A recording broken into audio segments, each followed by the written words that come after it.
$174 billion for electric vehicle incentives. Markets.businessinsider.com. House Speaker Nancy Pelosi's husband has placed $1 million worth of bets on the stock of Tesla. Pelosi is supposed to not be able to trade stocks like this, but she does, and her husband gets away with it.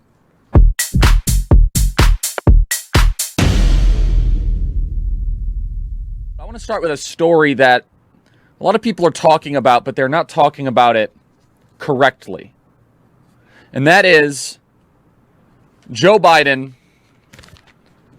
announced yesterday a new $2 trillion infrastructure package. Now, how does the New York Times describe this? A Biden plan stresses jobs, roads, and growth.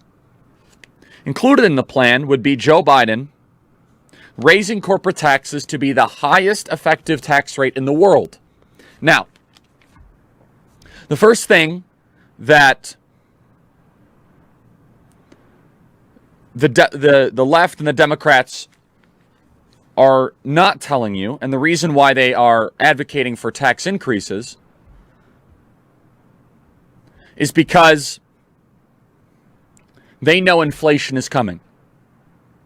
When you have inflation coming, you must restrict the money supply. One of the ways to do that is through taxation.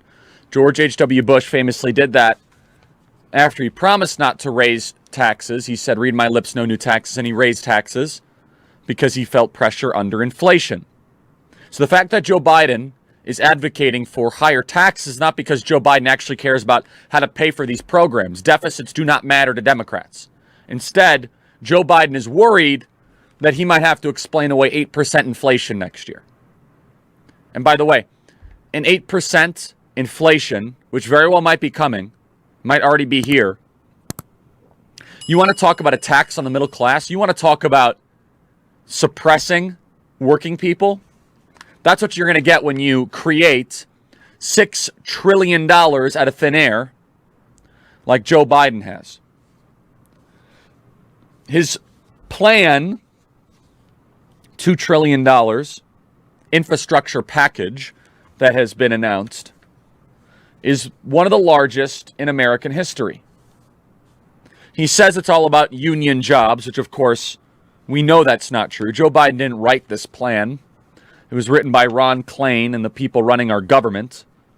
And everyone should familiarize themselves with Ron Klain, who's the chief of staff for the president, and what he did before he became president and the industries he's connected to.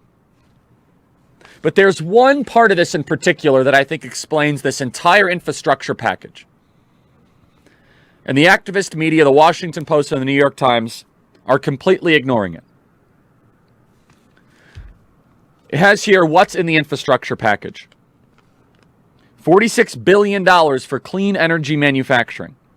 $50 billion for the semiconductor industry. Let me pause there. Semiconductor industry. What is that? Silicon Valley. Does Silicon Valley represent the values of the left or the right? Of course they're going to put $50 billion for Silicon Valley. Where do you think we got the term Silicon Valley from? Semiconductors would be a massive handout to the Bezoses and the Apples of the world, and I'll get to that in a second. $100 billion for public schools. $100 billion for public schools.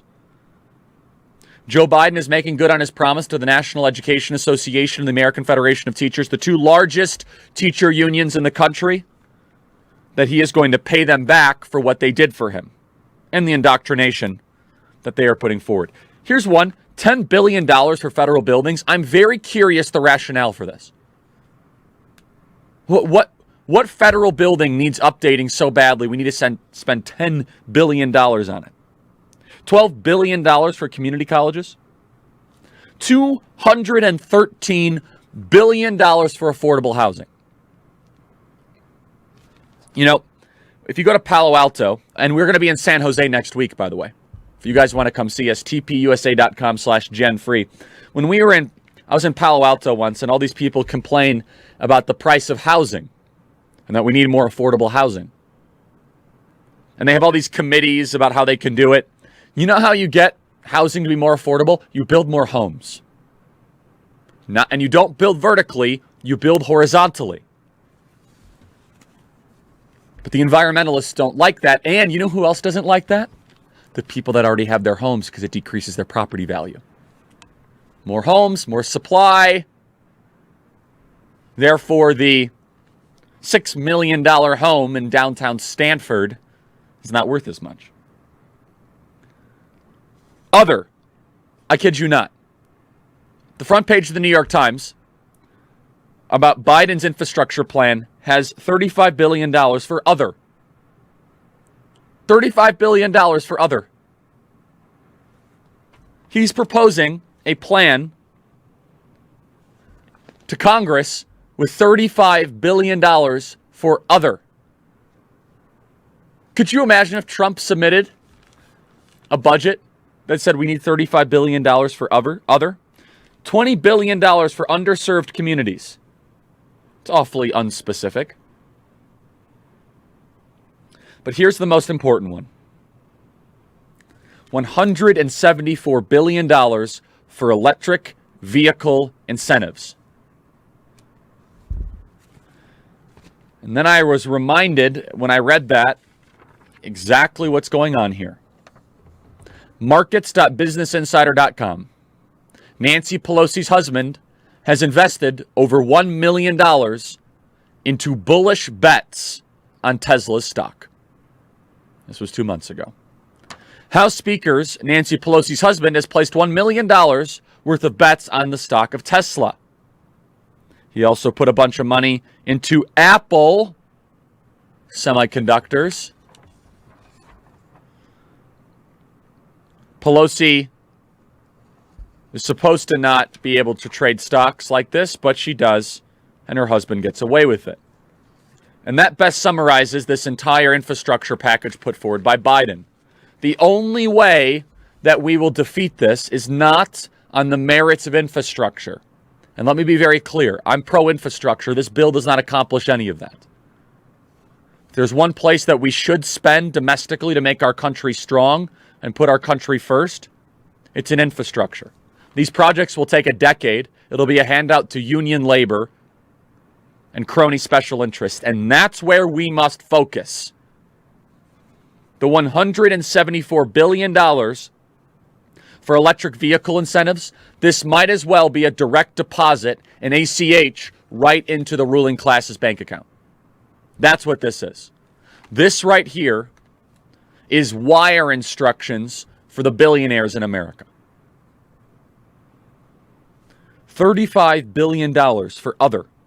How could you possibly get away with that? Other. I mean, that's literally a blank check. And the New York Times editors, didn't anyone catch this?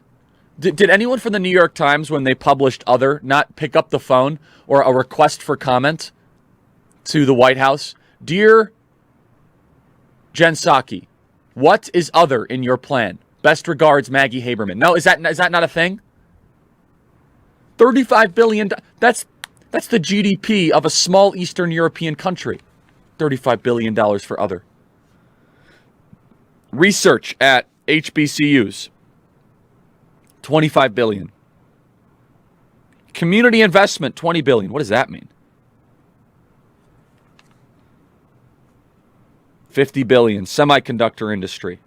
We are becoming so desensitized to these numbers, and there's a reason for all of this, everybody.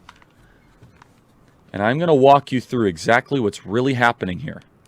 And not only is it a direct deposit to the ruling class, there's something more, may I say, Machiavellian going on here. What's really going on with this multi-trillion-dollar bill?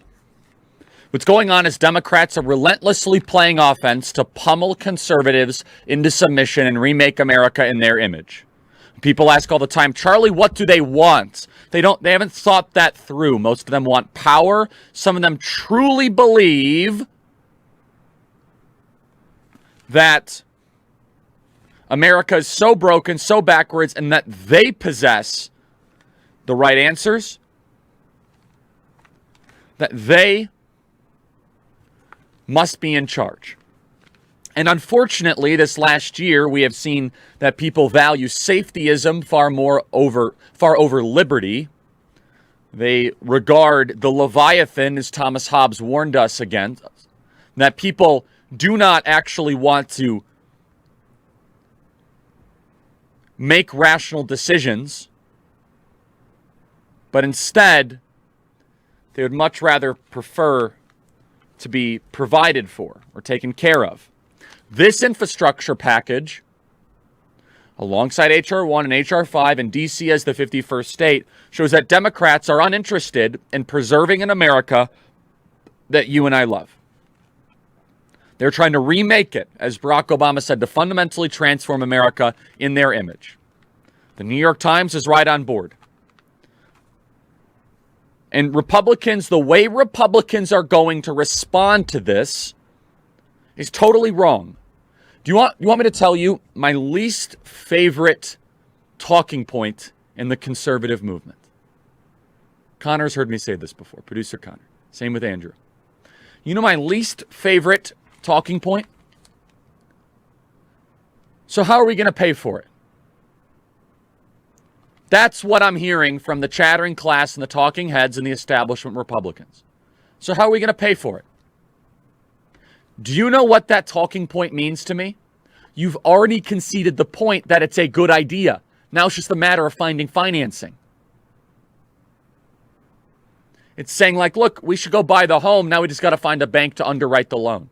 It's basically what you're saying. Instead, you should say, I reject the premise. This is a bad idea morally. It's bad for the country.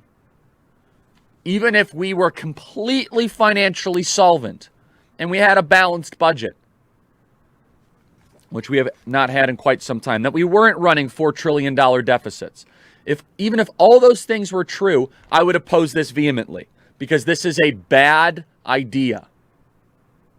It's a bad idea, and it's bad morally to go give $174 billion in electric car incentives, which is basically a direct deposit to Democrat donors. It's a bad idea to give $100 billion to public schools, which is a handout to the public sector teacher unions, trying to destroy charter schools. It's a bad idea to give $50 billion, if not any dollar amount, to the semiconductor industry. This is not government's role. It's not. If we were to do anything like this, you know that Donald Trump wanted to do $200 billion on infrastructure, and he was told that that amount was too big? That Donald Trump had a $200 billion infrastructure package, and Democrats told him to go pound sand. Joe Biden is proposing something 10 times that after a $2 trillion stimulus, after the $1.9 trillion stimulus, after the $3 trillion stimulus, after the $4.4 trillion continuing resolution, and after the $1 trillion stimulus. I kid you not, all of that has been done in 1 year. John Maynard Keynes may have lost the battle, but he is winning the war. Deficit spending. And you know what John Maynard Keynes, his most famous quote was? We're all dead in the long run. Do you know how evil that is to say? I don't care about my kids. I don't care about future generations. We're all dead. We're all dust. Might as well spend, live a little. And while we're here, I want to be in control. I want to be on the top of the power dynamic. I want to be the person in the ivory tower. I want to be the person calling the shots. That's what this is all about. This right here is the fulfilling of the promises of the people that helped get Joe Biden into the presidency. As we mentioned, semiconductors, Center for Technology and Civic Life spent $400 million helping mail-in balloting across the country. The National Education Association, the American Federation of Teachers, spent millions of dollars. University of California is the #1 donor to the Democrat Party per profession in the entire country, which would make sense for all the handouts for higher education in this bill. This is not about infrastructure for the country. This is about building the infrastructure of the Democrat Party. That's what this is about. This is about building sustainable infrastructure to win elections, not create jobs and not create economic growth.